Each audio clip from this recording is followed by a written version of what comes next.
हो गया। बाकी को लोहा का निष्कर्षण। अरे जैसा हो गया 2 मिनट में रुक सकते हो। लोहा का निष्कर्षण है लोहा का निष्कर्षण।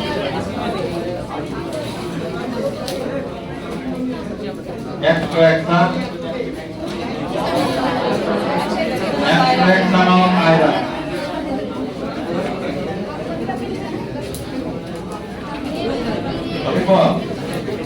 लोहा का निष्कर्षण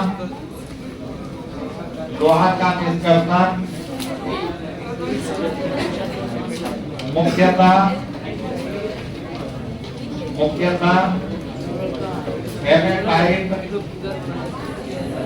हेमेटाइट अयस्क से किया जाता है।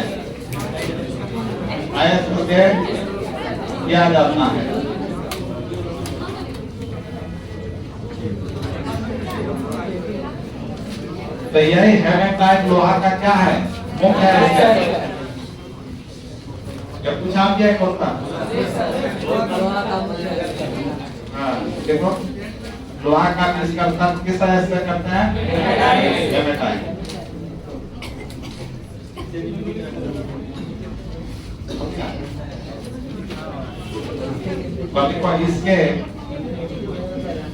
इसके निम्नलिखित चलन होते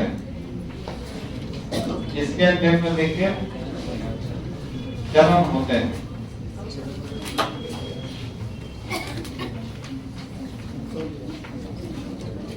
पहला चरण है कंसंट्रेशन।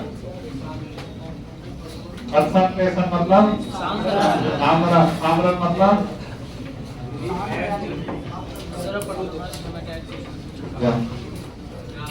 सामरण का मतलब होता है शुद्ध करना। इस टॉपिक में सामरण का मतलब शुद्ध करना होता है। तो बताओ हेमेटाइट का सूत्र क्या होता है?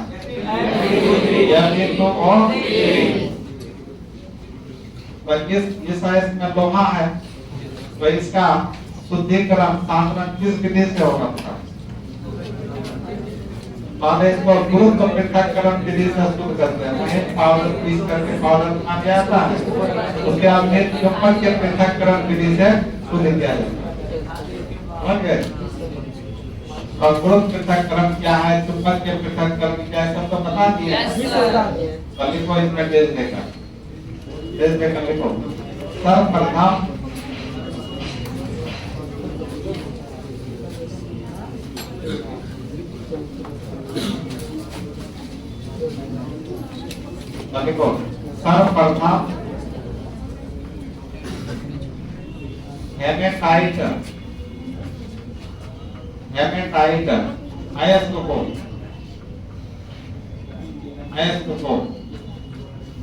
हेमेटाइट अयस्क को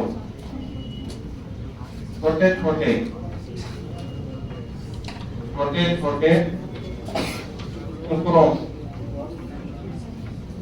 छोटे टुकड़ों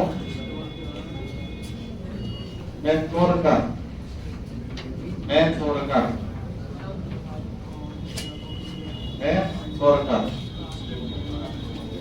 स्टाम्प मिल द्वारा, स्टाम्प मिल मशीन का नाम है, स्टाम्प मिल द्वारा महीन पीसकर। मिल में क्या काम होता है? पाउडर बनाना। स्टाम्प मिल द्वारा महीन पीसकर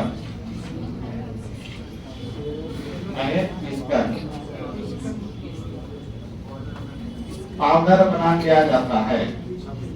पाउडर बना दिया जाता है। पाउडर बना दिया जाता है। ठीक है। अब पाउडर को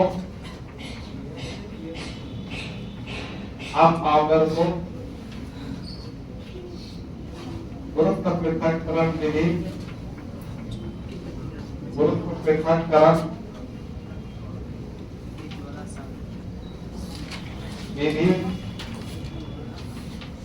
अब आवरण को गुरुत्व पृथक्करण विधि तथा चुंबकीय पृथक्करण विधि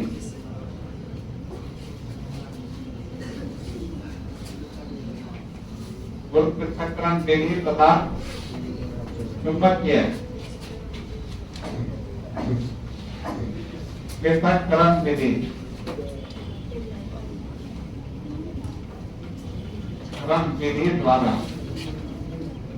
विधि द्वारा क्या करते हैं, सामरित कर लिया जाता है, मतलब शुद्ध कर लिया जाता है, सामरित कर लिया जाता है, कर लिया जाता है, शुद्ध कर लिए, हमें कायदे को क्या कर लिए, शुद्ध कर लिए।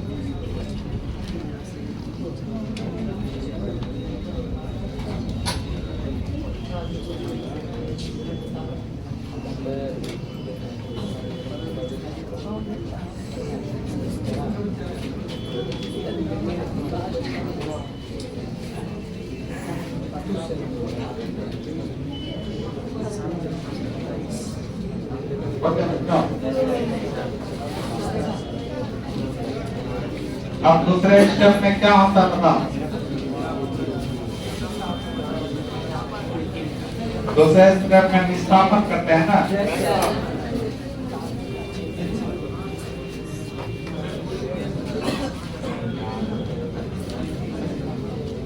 दूसरे स्टेप में करते हैं निष्कासन। निष्कासन को इंग्लिश में एल्कीनेशन। तो निष्कासन क्या है इसके बारे में बता चुके हैं, निष्कासन जारक प्रतिस्थापन में क्या होता है, ये जो शुद्ध कर दिए थे जिस अयस्क को, तो वो सामरित अयस्क का है, तो अब सामरित अयस्क को तब इसमें लिखो, सामरित अयस्क को सामरित अयस्क को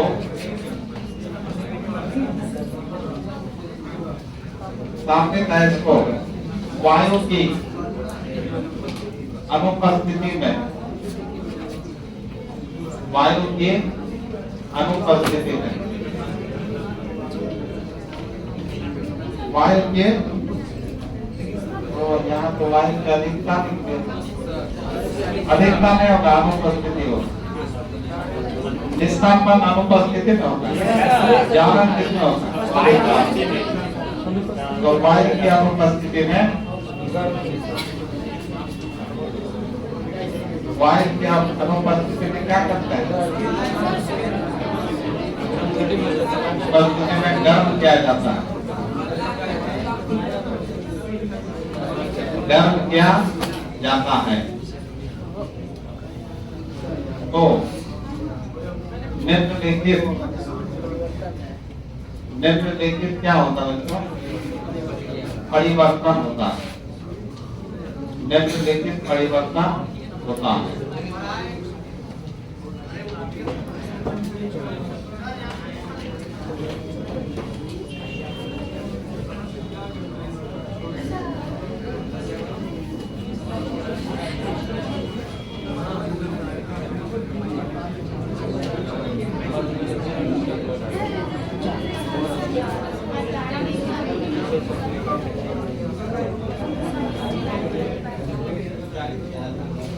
क्या परिवर्तन हुआ था, तो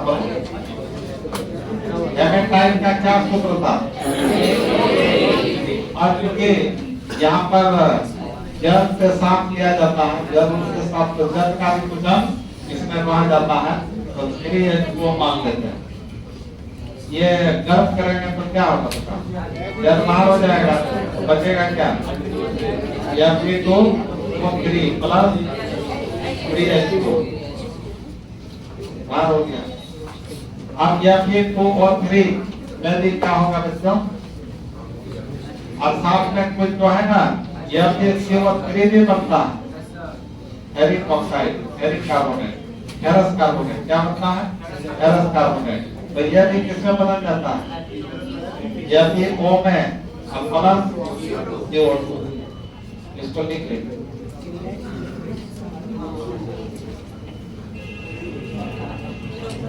तो ये आपका पहला परिवर्तन हुआ, इसको लिख दो पहला परिवर्तन।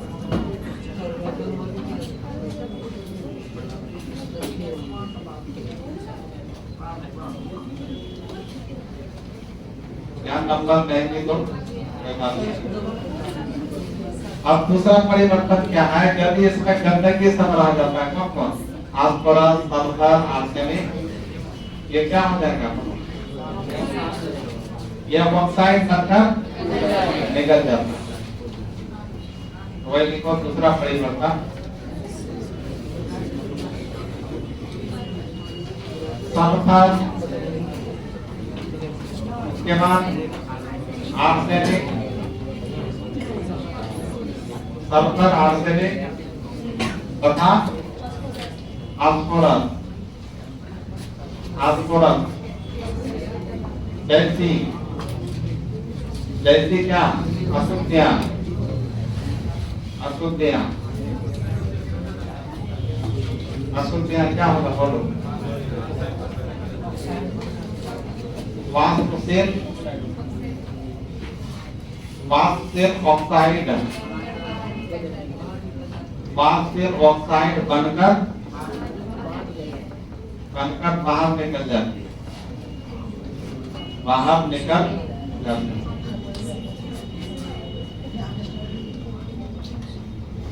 निकल जाती है। हो गया? तो यहाँ सल्फर किस रूप में चल जाएगा? SO2। और आर्सेनिक किस रूप में चल जाएगा? H2O3। संतुलित करने के लिए क्या लगाना होगा? 4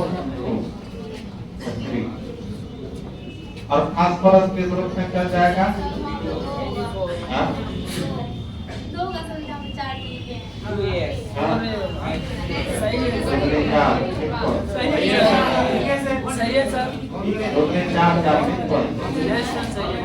और ऑक्सीजन में मिलेगा तो बन जाएगा P4। क्या हो गया? और जो फेरिक ऑक्साइड बचा हुआ था, फेरिक ऑक्साइड बचा हुआ था ना,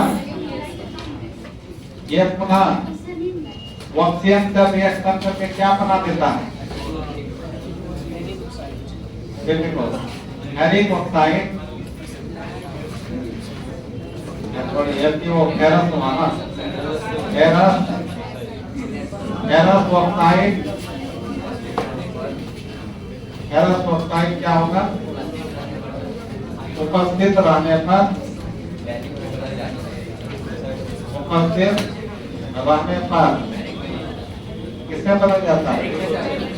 फेरिक ऑक्साइड में बदल जाता है, फेरिक ऑक्साइड में बदल जाता है।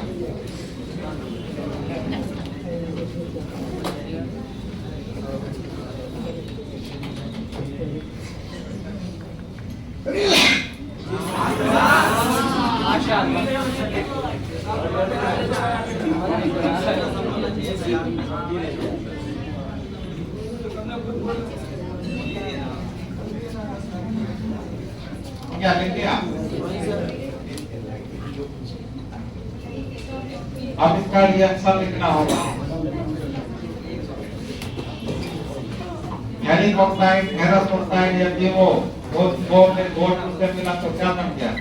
Fe2O3 फेरिक ऑक्साइड, ये फेरस है, ये फेरिक है। संतुलित करना होगा इसको।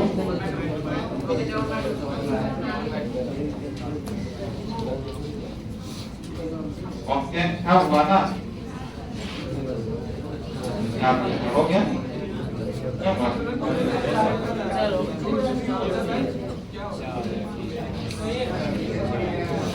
या और भी कर सकते, यहाँ जब 2 लगा दोगे आधा लगाना होगा, एक ही बात, यहाँ तक सबका हो गया।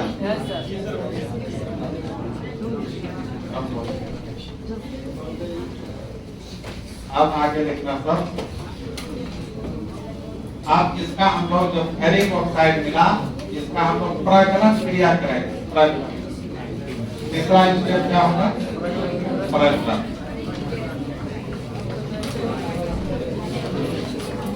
प्रगलन को इंग्लिश में क्या बोलते हैं,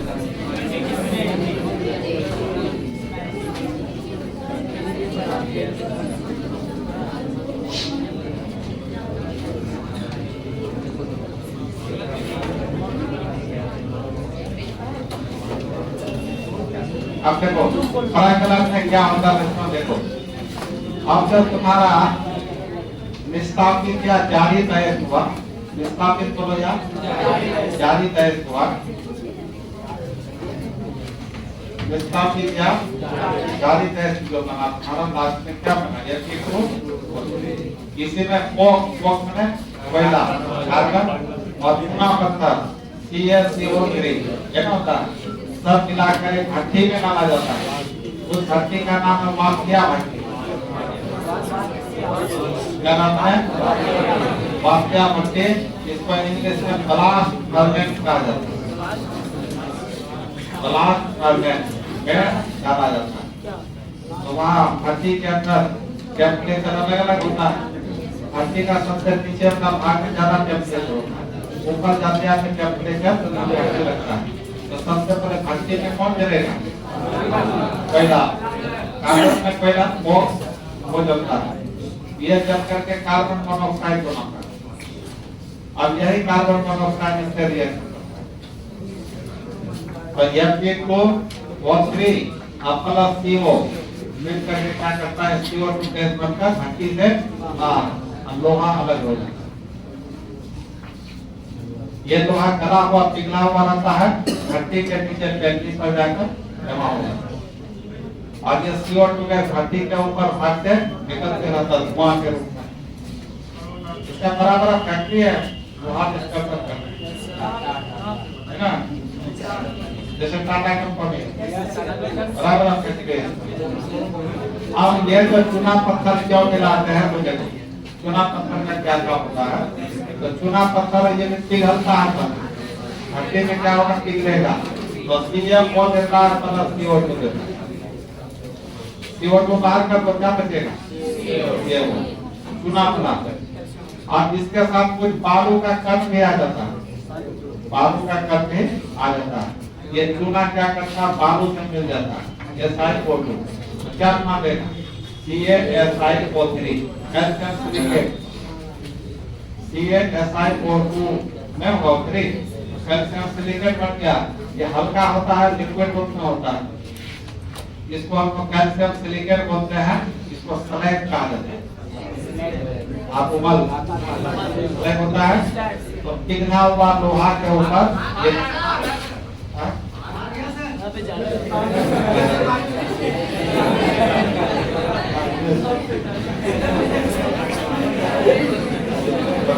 और दिया सिलसिला वो अंदर लोकल नहीं है जी।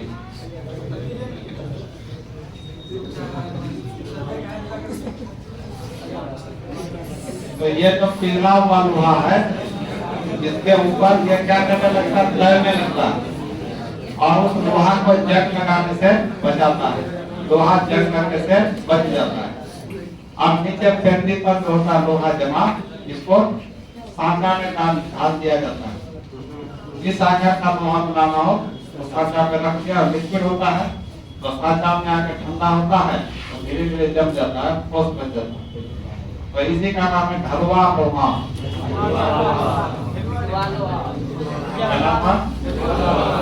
ढलवा लोहा, पिटवा लोहा, इस बार का होता है, लोहा का प्रकार होता है, लोहा का प्रकार होता है ढलवा लोहा, पिटवा लोहा और इस्पात, स्टील जिसको बोलते हैं। स्टील किससे बनता है? लोहा कार्बन सब मिला के बनता है। तो यह है लोहा का डिस्कशन।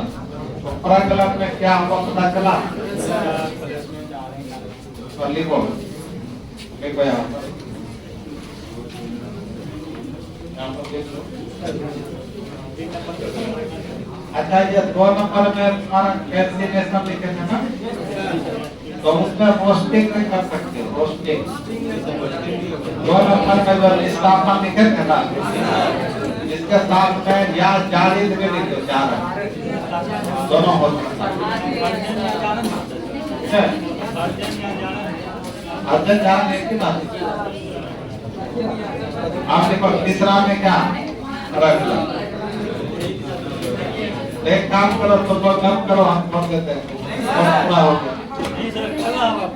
और पूरा कर देते हैं, हो गया पूरा। जा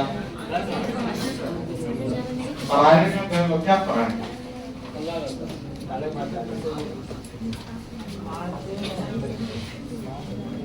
अब अर्जित या निष्पादित है, अर्जित या निष्पादित अयस्क को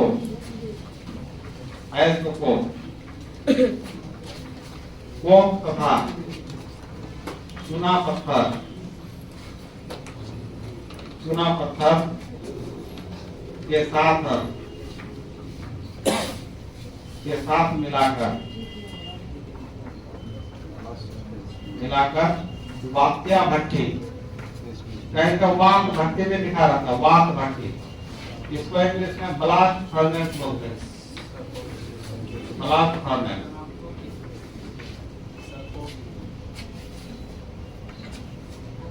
अब अर्जित या निष्पादित है इसको कोम तथा चूना पत्थर के साथ मिलाकर वात्या भट्टी में डाला जाता है। यहाँ निम्नांकित रासायनिक अभिक्रिया होती है, निम्नांकित रासायनिक अभिक्रिया होती है।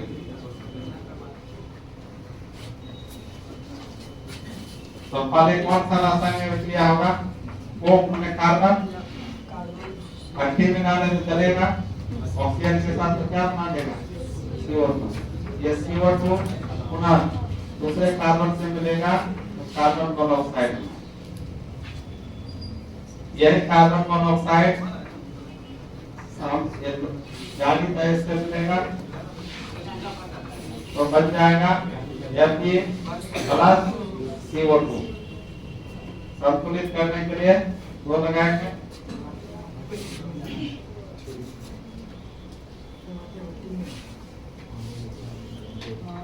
तीन लगाएंगे, फिर इसको। तो ये लोहा कैसा मिल गया? पिघला लोहा। ये लोहा अपना कैसा पिघला होगा? इसको लिख लो, भट्टी में एक रिएक्शन हो। वात्या भट्टी बराबर भट्टी होता है, जैसे ईटा भट्टा में बराबर भट्टी नहीं होता, वैसे ही भट्टी होता है। इसको बोलते हैं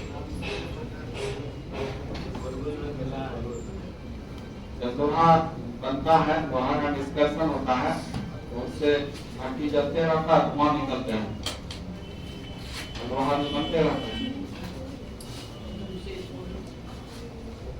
जैसे रेल का पटरी है, ऐसा थोड़ा पटरी खुदाई से मिलता है, खोद करके मिलता है। लोहा का ऐसा मिलता है, उसके ऐसे से लोहा को इसी तरह निकाला जाता है, बराबर फैक्ट्री है इसलिए। तो जैसे तुम्हारा Fe है, यहाँ ऑक्सीजन मिला हुआ है ना, ऑक्सीजन को कैसे कैसे अलग किए, वही तरीका हम लोग कर, साधारण तरीका से अलग नहीं होगा, बहुत खर्च होता है सब, तब लोहा बनता है। जिस आकार का लोहा बनाना हो, इसी समय सांचा में डाला जाता है। पिघला हुआ है ना, जैसा आकार चाहिए वैसा बनेगा। जैसे ईटा बनता है, सांचा में डालता है, मिट्टी को जैसे सांचा में डाले वैसा ढल जाता है, तो लोहा बनता है।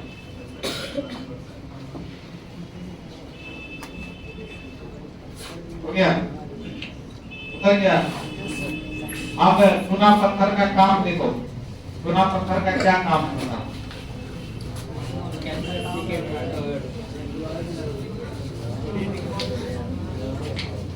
चूना पत्थर का क्या काम है?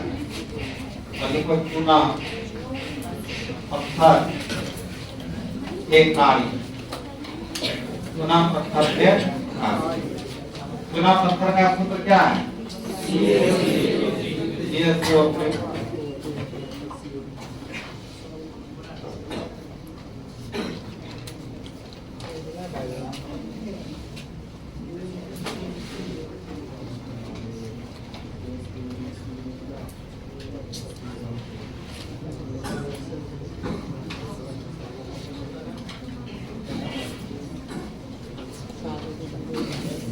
अब देखो, चूना पत्थर टूट करके क्या बनाता था? ये ये चूना हो गया। अब ये चूना किससे मिलेगा? इसके साथ आए हुए बालू के साथ क्या बना देगा? Calcium silicate. इसी को स्लैग बोलते हैं, धातु बालू। इसका नाम है कैल्शियम सिलिकेट। कैल्शियम सिलिकेट जो हल्का होता है, लिक्विड होता है, पिघला लोहा के ऊपर ये ऐसे लगता है मिट्टी के अंदर। तो अब देखो, इससे बना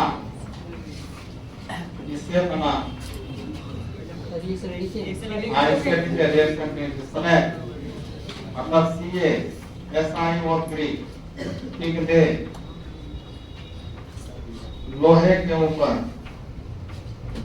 लोहे के ऊपर तैरने लगता है।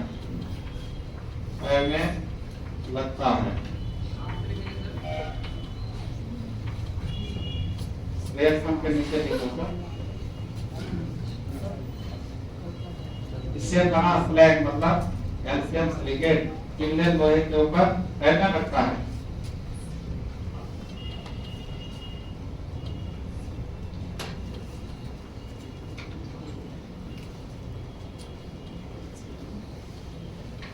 तो लोहा को ये चारों तरफ से घेर देता है, तो लोहा का ऑक्सीकरण नहीं होता है, जंग नहीं लगता है। जंग लगना कैसा क्रिया होता है? ऑक्सीकरण का ऑक्सीकरण क्या? ऑक्सीकरण ना साइड है, ऊपर तैरने लगता है, जिससे लोहा का ऑक्सीकरण नहीं होता। ऑक्सीकरण मतलब जंग लगना। ऑक्सीकरण मतलब जंग लगना नहीं होता है।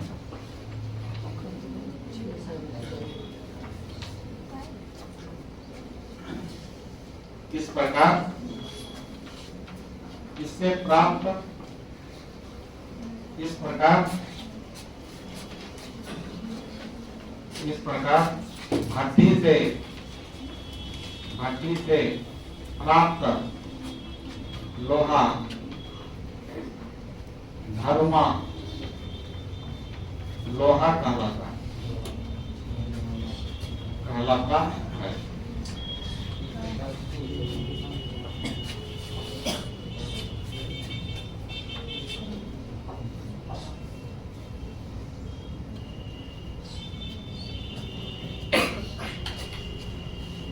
हालांकि ये जो लोहा मिलता है ना, इसमें भी कुछ न कुछ अशुद्ध रह ही जाता है।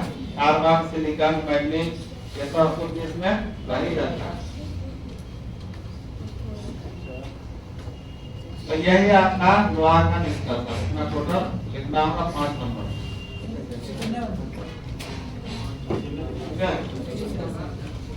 अब चलो कॉपर का निष्कर्ष। अच्छा, एक बात, लोहा का एक मुख्य यौगिक होता है, एक मुख्य यौगिक होता है,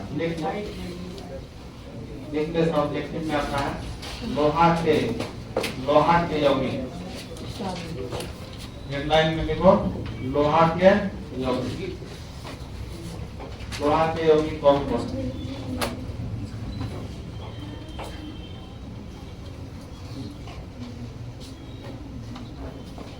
रोहन के योगी आपका होता है बच्चा एक होता है ग्रीन विट्रियोल, ग्रीन विट्रियोल जिसको हिंदी में हरा कशिश बोलते हैं। क्या है क्वेश्चन? हरा कशिश। और इसका सूत्र होता है FeSO4 into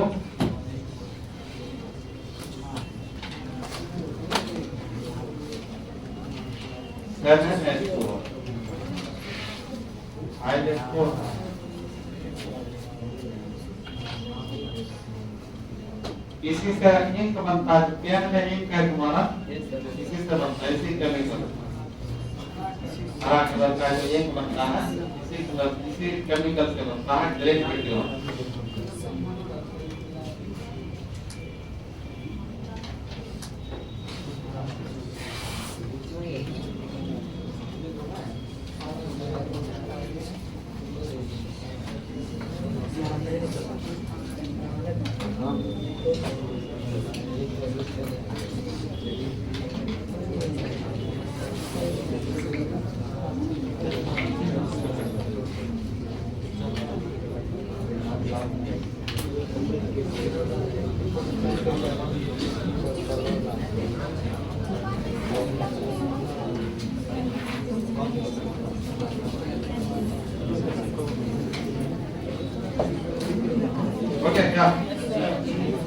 आप देखो क्या ग्रीन विट्रियोल का रासायनिक नाम क्या है? तो क्या साइंस नाम बाजार में इसी नाम से मिलता है।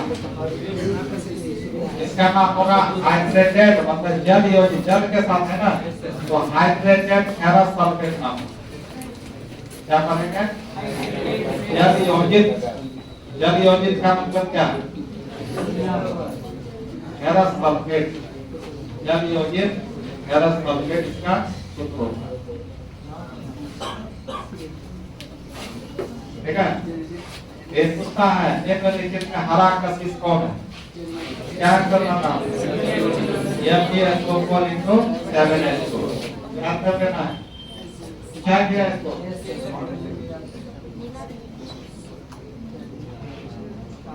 Green vitriol.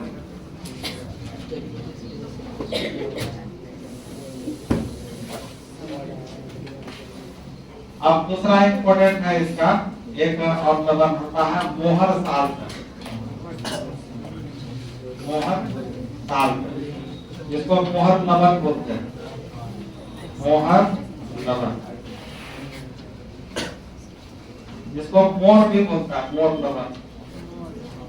वैसे मोर भी बोलता है, मोहर भी बोलता है। तो मोहर साल्ट का सूत्र होता है, जानते हो क्या कोई कभी? FeSO4 NH4 mol 2 SO4 into 6H4 6H4। ये तुम्हारा क्या मोहर साल्ट। ये कैसा लवण है? एक लवण है कि द्विक लवण? ये डबल साल्ट है। देखा ये एक लवण ये हुआ, एक लवण ये हुआ, दो लवण है, इसमें इसको द्विक लवण बोलते हैं। पूछा क्या है सब क्वेश्चन? निम्नलिखित में द्विक लवण कौन है? तो जिसको दो लवण लगा रहेगा वही क्या होता है? द्विक लवण, डबल साल्ट। ये दोहा कंप्लीट हो गया। हम लोग के टाइम में तो ये सब बनाने का विधि भी पढ़ना पड़ता था, इसका रासायनिक गुण भी पढ़ना पड़ता था। अब ऐसा नहीं हो गया। अब चलो कॉपर की ओर। कॉपर का डिस्कशन।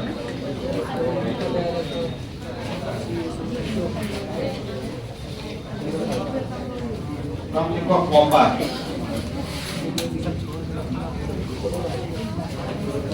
ठीक है? कॉपर का सिंबल क्या होता है? और कॉपर का एटॉमिक नंबर कितना? 29 ना। बहुत बच्चा को पता नहीं होगा, बहुत बच्चा को पता नहीं होगा। आता एटॉमिक नंबर परमाणु संख्या किसको बोलते हैं? आज ये सबको पता है, अच्छी बात है, परमाणु संख्या सबको पता है। तो एटॉमिक वेट कितना होगा?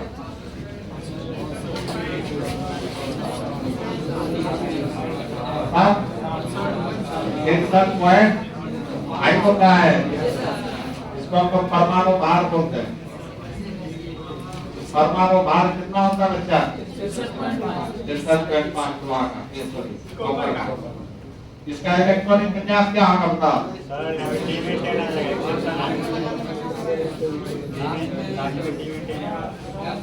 कॉपर का इलेक्ट्रॉनिक विन्यास बताओ। इलेक्ट्रॉनिक कॉन्फ़िगरेशन बताओ। 1s2 2s2 2p6 3s2 3p6 4s1 3p10। Exception करना है। अच्छा, इसी को और भी लिख सकते हैं। 9 2 8 9 2 8 14 2 16 2 18। आर का नेक्स्ट लिख दीजिए। 4s1 3p10। अच्छा, यदि इसमें आपको Cu प्लस का इलेक्ट्रॉनिक विन्यास पूछ दे तो प्लस आपके घटा देंगे। ये कहां से घटाएंगे? यहाँ से कि यहाँ से? बाहरी कक्षा से घटता है। 3 के बाद 4 बाहर में है, यहाँ से घटेगा तो बन जाएगा ये आप ये तो 0 ना हो गया। अच्छा, Cu2 प्लस का पूछा जाए तब आपको घटाना है, तो ये यहाँ से तो घटेगा ही पहले, अब ये यहाँ से घटाना होगा, तो यहाँ क्या हो जाएगा? आएगा और 9 का होगा। पूछा गया है, पूछा गया है होना को बहुत इंपॉर्टेंट है।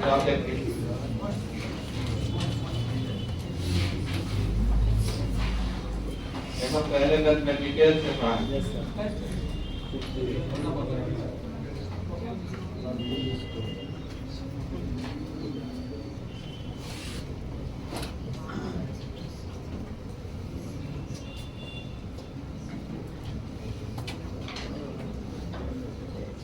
अब कॉपर का आयस में कौन कौन आता है बच्चों?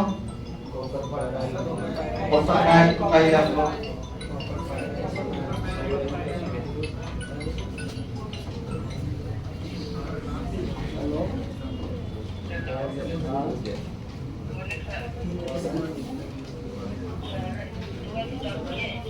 नहीं, 22 तारीख से चालू होगा। MWF में 8 बजे से चालू होगा 22 तारीख को, और TPS में 23 तारीख को 3 बजे शाम 8 बजे शाम में, सॉरी सुबह में।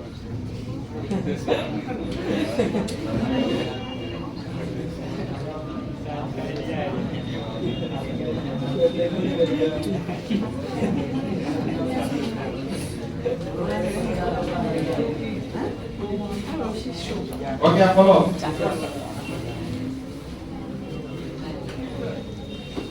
तो कॉपर का अयस्क तो हम लोग पढ़े हुए हैं, क्या मसाला है? Copper pyrite, copper glass, cuprite, iron pyrite, copper pyrite, copper pyrite, और एक होता है मैग्नेटाइट और एक एजुराइट, है ना? ऐसा पूछता है, पूछा क्या है? कॉपर का अयस्क कौन है? कॉपर का एक्सकर्षण है, कॉपर पायराइड अयस्क कैसे किया जाता है लिखे। 5 नंबर पूछा गया, कई बार पूछा, आज इस बार भी बहुत इंपॉर्टेंट है। हाँ, ज्यादा पूछता लोहा और कॉपर का ही पूछता है, लोहा का और कॉपर का।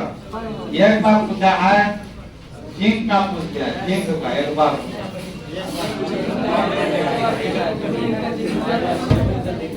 तो देखो बच्चा, अब देखो कॉपर के अयस्क कौन? कॉपर के अयस्क, कॉपर के अयस्क। तो कॉपर का अयस्क आपका पहला हो गया कॉपर पायराइट, कॉपर पायराइट इसका सूत्र सबको पता है, CuFeS2 सूत्र से पूछता है। दूसरा कॉपर ग्लाम्स,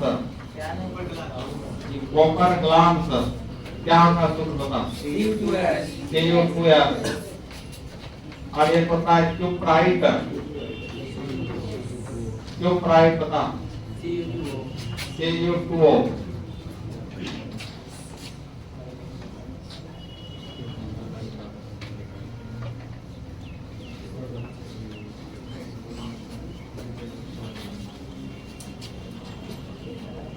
और एक है मैलेकाइट, मैलेकाइट ये भी पूछा गया। क्या सूत्र है, CuOH2 CuCO3, ठीक है। और लास्ट है एजुराइट, एजुराइट में खाली यहाँ को लगा दो बस, CuOH2.CuCO3। ये पांचों कॉपर का एस होता है।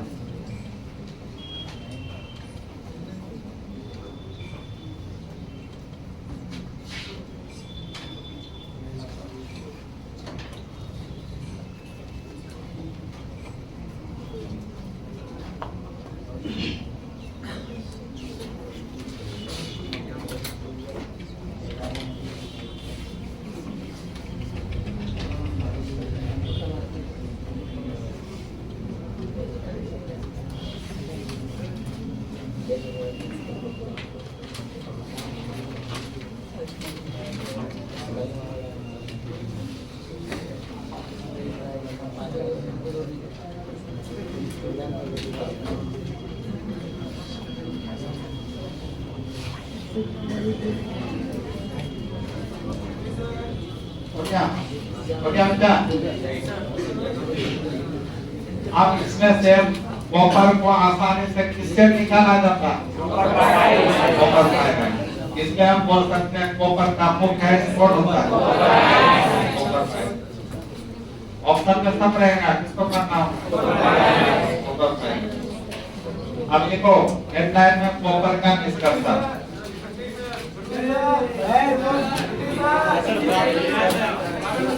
इसको पूरा कर सकते हैं। तो लिखो कॉपर का निष्कर्षण 10-17 मिनट लगेगा। कॉपर का निष्कर्षण, कॉपर का निष्कर्षण लिखो।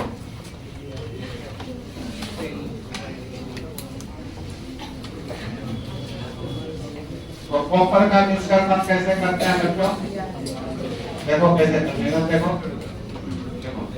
कॉपर का निष्कर्षण, कॉपर का निष्कर्षण मुख्यतः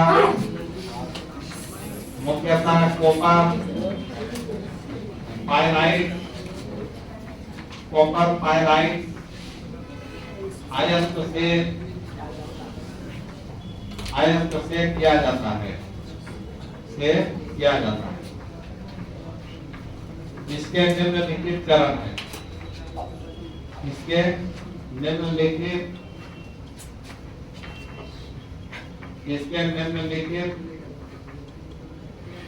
चरण है, इसके निम्नलिखित चरण है। बोलिए तो पहला चरण इसमें भी क्या होगा, सांद्रण ही ना होगा, शुद्ध ही ना करना होगा पहले बार कंसंट्रेशन। तो बताओ कॉपर पायराइट को किस विधि से शुद्ध करेंगे, है ना उत्प्लावन, सल्फाइड है ना, सल्फाइड है जिसमें सल्फर लगा रहेगा, क्या किससे करते हैं, तो लिखो सर्वप्रथम copper pyrite CuFeS2 IS2 and उत्प्लावन उत्प्लावन है, उत्प्लावन या प्लवन जो देखो है, उत्प्लावन विधि द्वारा सामरित कर लिया जाता है, सामरित कर लिया जाता है, सामरित कर लिया जाता है।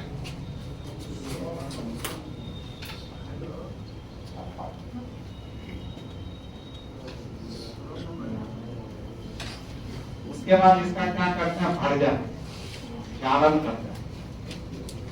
सामने अयस्क हो गया, शुद्ध अयस्क हो गया, अब उसमें इसका क्या करेंगे, भर्जन जालन करेंगे। तो जालन क्या, वायु की उपस्थिति में होता है ना।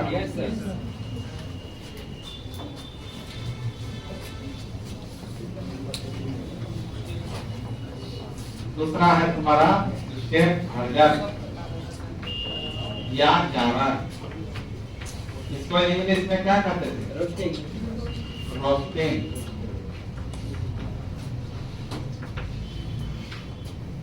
रोस्टिंग करते हैं।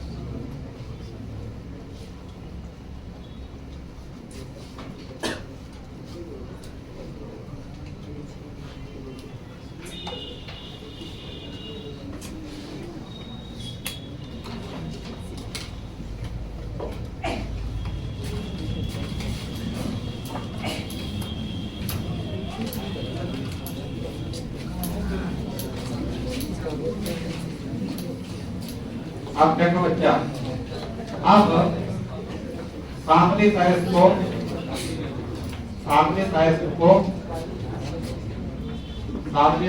को वायु की क्या बोलो उपस्थिति में, वायु की उपस्थिति में क्या करते हैं, परावर्तनी भट्टी में। अब यह दूसरा भट्टी है, क्या नाम है इसका, परावर्तनी भट्टी। परावर्तनी भट्टी में गर्म किया जाता है, गर्म किया जाता है। इसमें निम्नांकित, इस भट्टी में क्या होगा बच्चों, परिवर्तन होगा, बदलाव होगा, निम्नांकित परिवर्तन होगा, परिवर्तन होता है।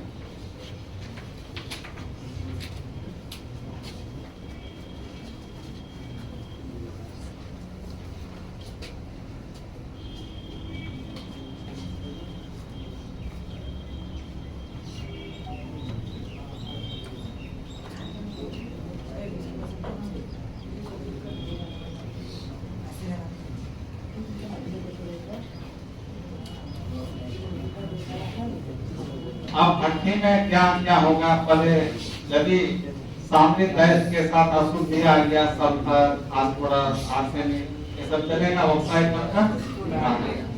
और जो कॉपर पायराइट अयस्क है ये भी चलता है, भट्टी में भी चलेगा।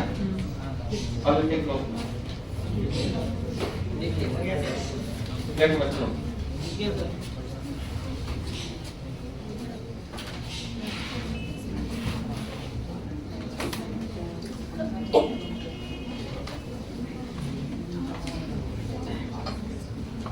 क्या परिवर्तन होगा, देखो।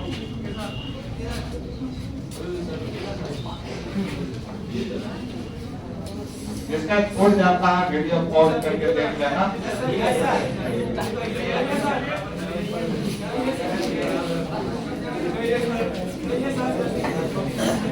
आप देखो तो पहले तुम्हारा देखो आधा परिवर्तन क्या होगा, यदि अशुद्धियां समय को तो यह किसमें बदलेगा, यदि आर्सेनिक है तो यह किसमें बदलेगा, यदि फास्फोरस है तो किसमें बदलेगा, ये बढ़ गया, हो गया।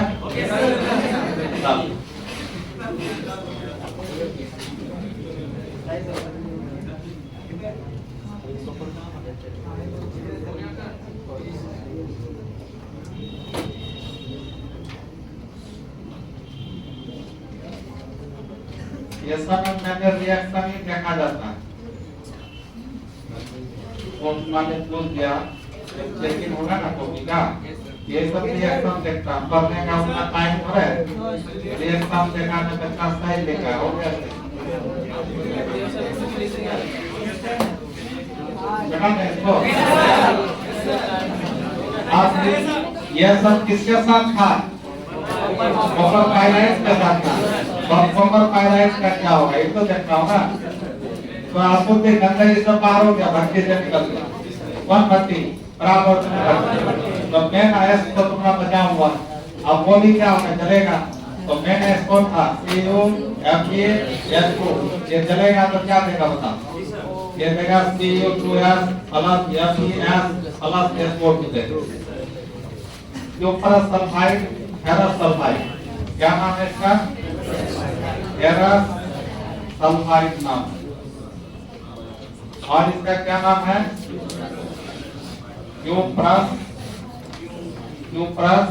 सल्फाइड नाम है क्यूप्रस सल्फाइड बता दो इसको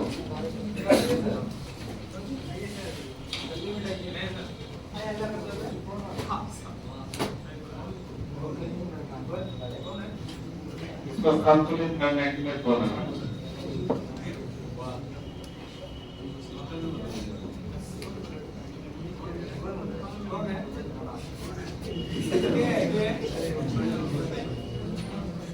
दे दो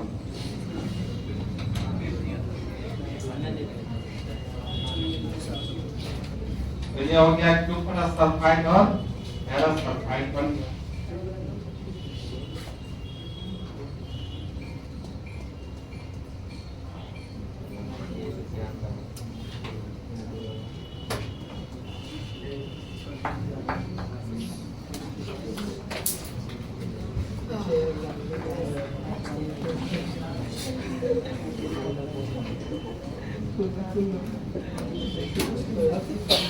बोलो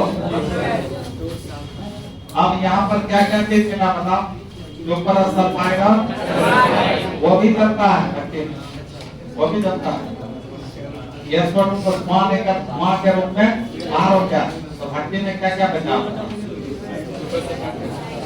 क्यूपर सल्फाइड बचा क्यूपर सल्फाइड भी चलेगा तो क्या देगा क्यूपर ऑक्साइड में बदल जाएगा सल्फर डाइऑक्साइड गैस में निकल जाएगा अब फेरस सल्फाइड भी चलेगा फेरस सल्फाइड भी जल के क्या देगा जब ये वो देगा प्लस SO2 गैस निकल जाएगा संतुलित कर दो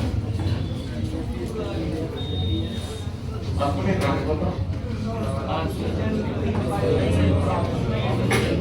नहीं ऐसा तो क्या होगा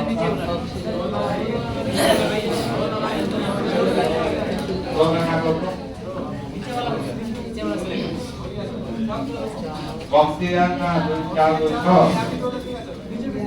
हो गया यहाँ दो लगा दो आपको ऑक्सीजन 2 में 4 दो लगा दो 3 लगा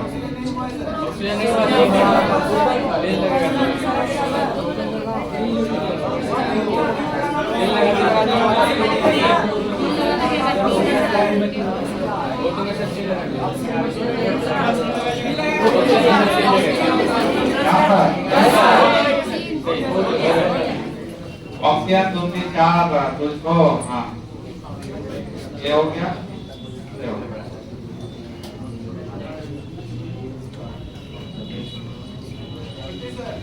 तो ये तुम्हारा क्या हुआ बच्चों ये अब तक भर्जन क्रिया हुआ जारक क्रिया हुआ तो जारक या भर्जन क्रिया से हमको 2 चीज मिला कौन कौन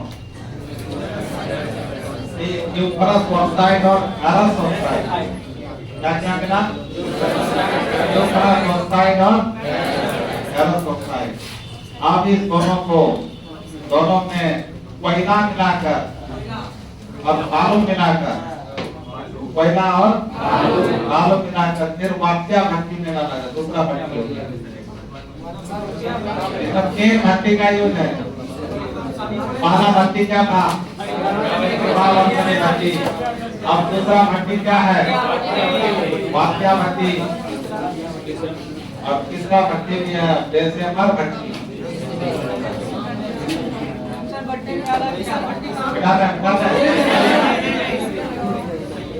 अब देखो, अब तीसरा नंबर है इसका पैरेलल।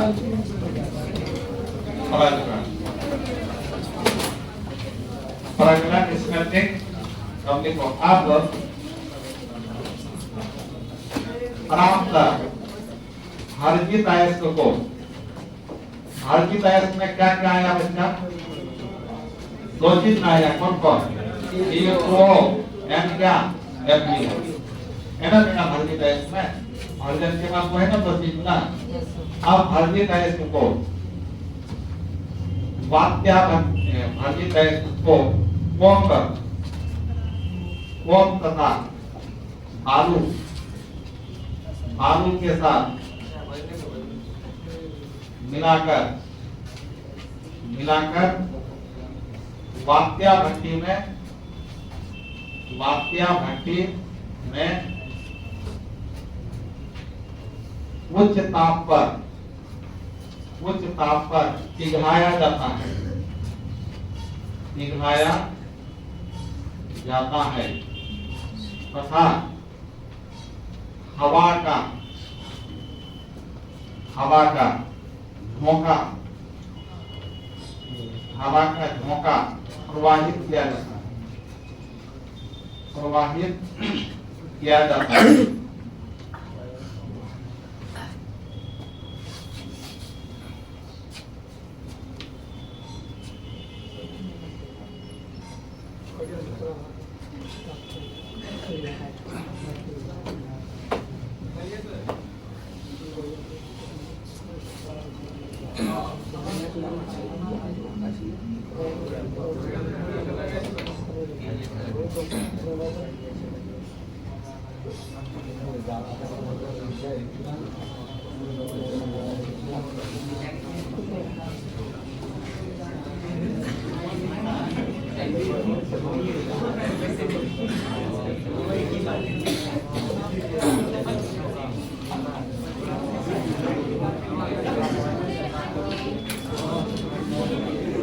बढ़िया बोलो। आपने तो इसमें निम्नांकित परिवर्तन होता है, इसमें निम्नांकित परिवर्तन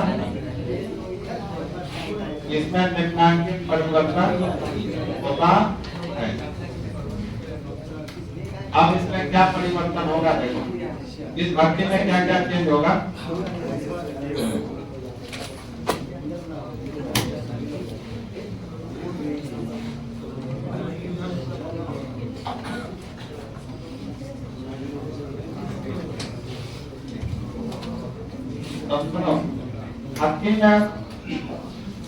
भट्टी में पहले कॉपर पायराइड जल करके क्या क्या दिया था?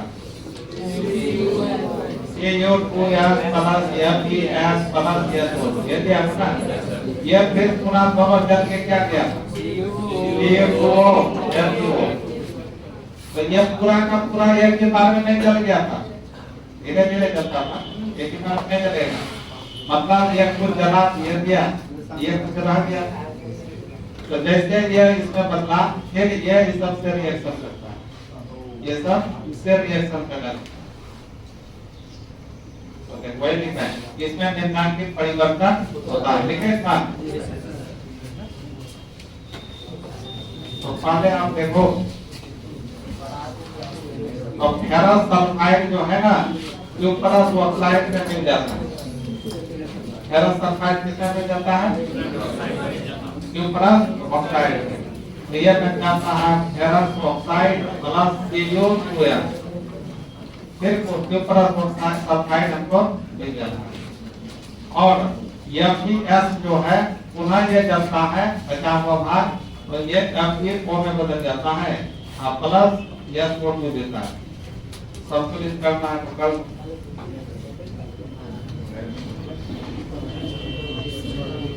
क्या बोलो, संतुलित है क्या?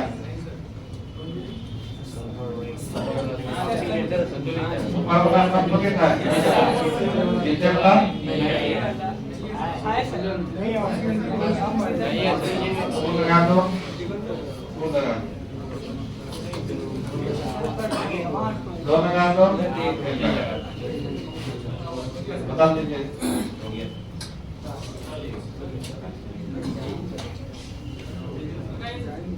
अब ये जब तुम्हारा फेरस ऑक्साइड बना, ये बालू मिलाए थे ना, बालू, ये बालू का सूत्र क्या होता है? ये मिलकर के क्या बना लेगा? Ferrous silicate. ये स्लेट बन गया। ये भी क्या काम है? स्लेट। इसका नाम है फेरस सिलिकेट।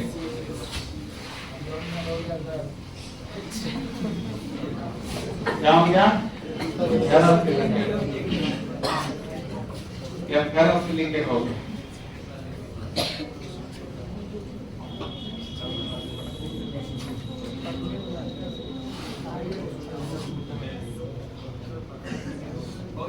अब फेरस सिलिकेट क्या होता है? हल्का होता है। तब है तो क्या होता है? हल्का। इसे मिट्टी से बाहर फेंक दिया जाता है, निकाल। मतलब ये भी इसका काम खत्म हो। फिर भी उसको भट्टी से बाहर फेंक दिया है। अब लिखो इसे, इसे मतलब किसे? Ferrous silicate.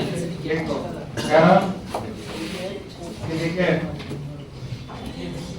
फेरस सिलिकेट हल्का होने के कारण, हल्का होने के कारण,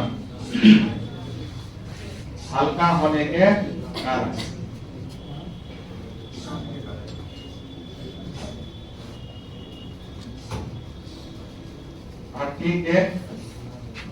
भट्टी के ऊपरी तल पर क्या होगा? ऊपरी तल पर जमा हो जाता, जमा हो जाता, जिसे जिसे निकालकर, जिसे निकालकर अलग कर लिया है, फेंक दिया, देखो फेंक दिया जाता है, फेंक दिया जाता है।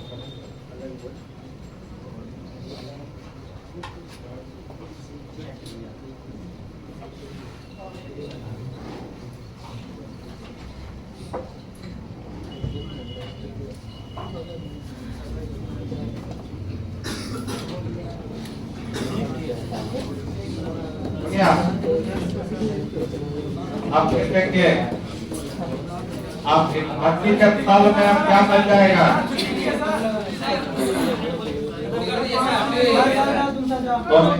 आप देखो भट्टी के तल पर क्या बन जाएगा तुम्हारा? भट्टी के तेल में ये बन जाएगा और फेरस सल्फाइड का कुछ भाग बन जाएगा। ये बचा हुआ भाग को माइटे कहा जाता है। माइटे क्या कहते हैं? माइटे। लिखो थोड़ा सा है,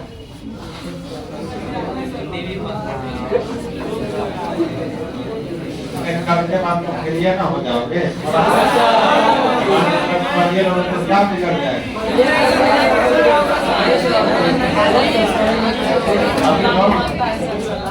देखो देखो भट्टी, भट्टी के पेंजिन पर भट्टी के पेंजिन पर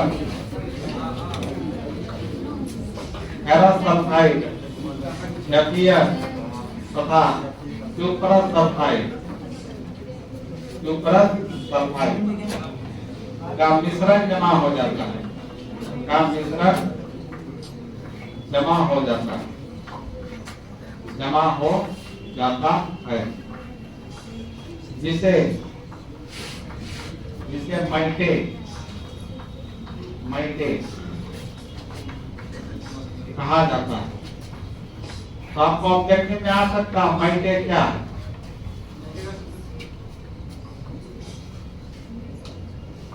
तो माइटे होता है फेरस सल्फाइड तथा क्यूपरस सल्फाइड का मिश्रण।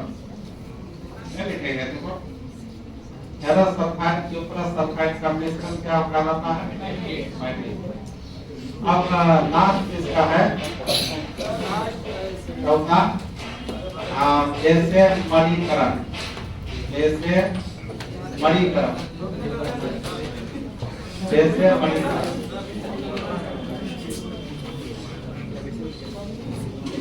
जैसे मणिकरण। इसका इंग्लिश होता है जैसे मेराइजेशन, जैसे मेराइजेशन।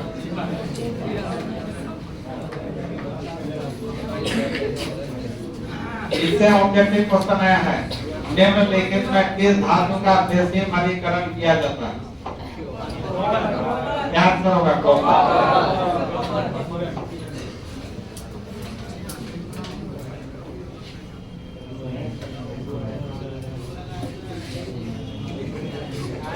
देशीयकरण।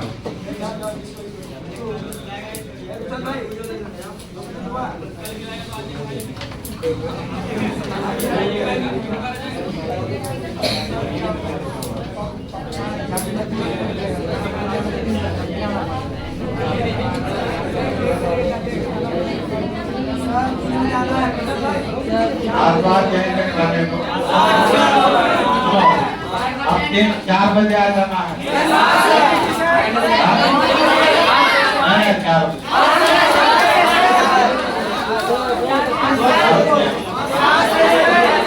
4 बजे इसको खत्म करके पाया मॉलिक्यूल शुरू करेंगे।